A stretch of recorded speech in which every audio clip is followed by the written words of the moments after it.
साथियों, आज यहाँ सुबह सुबह इस जगह पर मैडम वाइस चांसलर आती है और कहती है कि I want you to know that who I am. Same. तो हम कहना चाहते हैं कि we want to know you that who we are. और आप सब ये हु वी आर बनकर आए हैं, इसके लिए आप सबको जय भीम, लाल सलाम। पिछले 31 तारीख की घटना से हम शुरू करते हैं कि पिछले 31 तारीख से इस कैंपस को जो प्रशासन बनाना चाहता है, आप देखते हैं कि ये घटना घटती है हरासमेंट की, सेक्सुअल हरासमेंट की। हमारी साथी इसको पूरी ताकत के साथ आकर रखती है साक्षी, और सुबह 9 बजे से लगातार हम प्रशासन के पास दौड़ रहे होते हैं, लेकिन कोई सुनवाई नहीं हो रही होती है। लेकिन एक दबाव, लगातार दबाव बनाने के बाद इतवार के रोज उनको खोलना पड़ता है गेट प्रॉक्टर ऑफिस का और लिखना पड़ता है कंप्लेन को। और इसके साथ ये होता है कि जब पता चलता है कि ये जो 4 लोग हैं, एबीवीपी के लोग हैं, आरएसएस के लोग हैं, तो प्रशासन के पैर हाथ ठंडे पड़ जाते हैं। वो समझ ही नहीं पाते हैं कि अब क्या करें, क्योंकि वही विचारधारा से वो भी आते हैं, इसीलिए उनकी हालत खराब हो जाती है। लेकिन हम बार बार अपना प्रतिरोध वहां पे दर्ज कराते हैं, बार बार प्रेशराइज करते हैं। हम जेएनयूएसयू वहां पे प्रशासन के साथ मिलकर बात करते हैं कि आपको करना पड़ेगा, आपको आउट ऑफ बाउंड करना पड़ेगा, आपको रिस्ट्रेन ऑर्डर लाना पड़ेगा। और उसके बाद रात की 11 बजे वो सोमवार के दिन रिस्ट्रेन ऑर्डर आता है और आउट ऑफ बाउंड का कॉल आता है।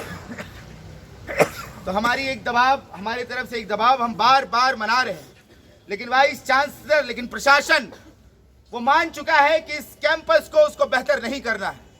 वो मान चुका है कि ये कैंपस जो उसकी विचारधारा है मनुवादी और उसके साथ साथ महिला विरोधी विचारधारा, वो विचारधारा इस कैंपस में कायम रहे। वो चाहता है कि ऐसी विचारधारा कि किसी को भी छेड़कर चले जाओ, किसी को भी कुछ भी बोल दो, किसी के साथ सेक्सुअल हरासमेंट हो और प्रशासन कुछ ना करे, सिर्फ देखता रहे और उसके साथ कोई कार्रवाई ना करे। वो इस बात को मानता है और इसीलिए अभी तक वो चुपचाप बैठा है। रिस्ट्रेन ऑर्डर आता है और रिस्ट्रेन ऑर्डर को बार बार वायलेट किया जा रहा है। हम देखते हैं कि रिस्ट्रेन ऑर्डर में नहीं लिखा हुआ है, रिस्ट्रेन ऑर्डर में नहीं कहा जाता है कि जब एक ही हॉस्टल में जब कंप्लेनेंट और उसके साथ एक्यूज जो है वही हॉस्टल है सेम, उसको बदलने की बात वो नहीं कर रहे हैं। हम फ्राइडे को भी जाते हैं, हम सैटरडे को भी दबाव बनाते हैं। हम कल तक इस बात को बार बार चीफ प्रॉक्टर को आईसीसी में हम जाकर बोलते हैं कि अब बहुत हो गया, अब हम आपकी नहीं सुनेंगे, क्योंकि आप एक बेसिक जो भी कंप्लेन का जो भी एक प्रोसेस का तरीका है, जहां पे शुरुआत में एक रिस्ट्रेन ऑर्डर को फॉलो किया जाता है, आप उसको फॉलो नहीं कर पा रहे हैं, क्योंकि आप चाहते ही नहीं है कि छात्रा को न्याय मिले। आप चाहते ही नहीं है कि इस कैंपस के छात्रों को न्याय मिले।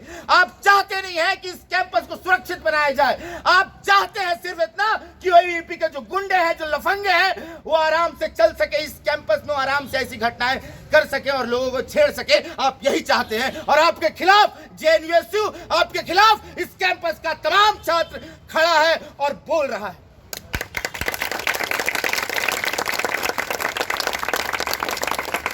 हम एक और मांग के साथ जा रहे हैं और यही मांग हम कर रहे हैं कि एक नाम है इसमें जो कोरियन एक्यूज का, जो कोरियन सेंटर में पढ़ाता है, वो क्लास में जाता है और क्लास को इन्फ्लुएंस करने की कोशिश करता है। वो वहां पे घूमता है, सरेआम घूमता है एसएल में और लोगों को इन्फ्लुएंस करने की कोशिश करता है। और वो भी आरएसएस और प्रशासन की अनुकंपा पे वहां पे पढ़ा रहा है। और प्रशासन में इतनी हिम्मत नहीं हो रही है कि उसको क्लास से निकाल कर उठा के बाहर फेंके। हमारी मांग है कि ऐसे टीचरों को जो ऐसे लोगों को जिनको पढ़ाने के लिए प्रशासन कहता है और जो घूमकर इस कैंपस में लड़कियों को छेड़ रहे हैं, छात्राओं को छेड़ रहे हैं, मारपीट कर रहे हैं, गाली गलौज कर रहे हैं, ऐसे लोगों को प्रशासन बचाने के लिए सबसे आगे खड़ा होता है।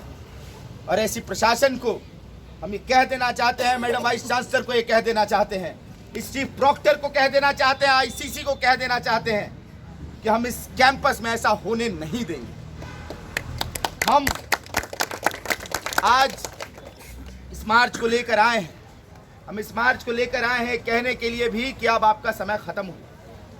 अब जितना समय आपके पास था वो खत्म हुआ है और हम कल से एक अल्टीमेटम दे रहे हैं प्रशासन को कि 48 घंटे हैं आपके पास। इस 48 घंटे में आप तय कर लीजिए कि आपको उन आरएसएस के जो लफंगे हैं, जो एबीवीपी के वो गुंडे हैं, जो एबीवीपी के वो हरासर हैं, उनको बचाना है, या फिर उसके बाद अगर आप बचा रहे हैं तो सुन लीजिए कि इस कैंपस का पूरा कैंपस, यहाँ हड़ताल होगा। इस कैंपस में पूरे के पूरे कैंपस में स्ट्राइक होगा और एक बच्चा हम हिलने नहीं देंगे कैंपस का, और जहां आप बैठती हैं उसको भी बंद किया जाएगा। इस बात को आप जान लीजिए, इस बात को मान लीजिए।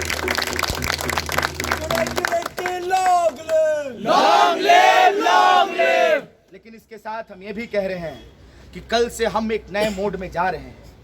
इस मोड में जा रहे हैं कि हम हर क्लास में दोस्तों को बताएं, अपने छात्रों को बताएं कि इस कैंपस की वीसी कैसी है, इस कैंपस का प्रशासन कैसा है और इस कैंपस में हुआ क्या है। इसके साथ हम बाहरी दबाव, हम तमाम मीडिया के पास इस बात को लेकर जाएंगे, जेएनयू लेकर जाएगा और इस मोड को हम अलग अलग तरीके से छात्रों में जाने की हम बात करेंगे और छात्रों के पास लेकर जाएंगे। और कल से वो दिन शुरू होता है, कल सुबह से ये दिन शुरू होता है और हम इसको करेंगे और एक लड़ाई हम इस जरिए भी, इस नए मोड के जरिए भी लड़ने जा रहे हैं। तीसरी बात, हालांकि एक दो बात नहीं है इनके खिलाफ कहने के लिए कि इस कैंपस में जिस तरह का दुकान बनाने की कोशिश कर रही है, सब एक ही डर रहा है कि कैंपस को इतना खराब कर दो, कैंपस को इतना असुरक्षित कर दो कि कैंपस बेचने में आसानी हो जाए, और वो आज कर रहे हैं।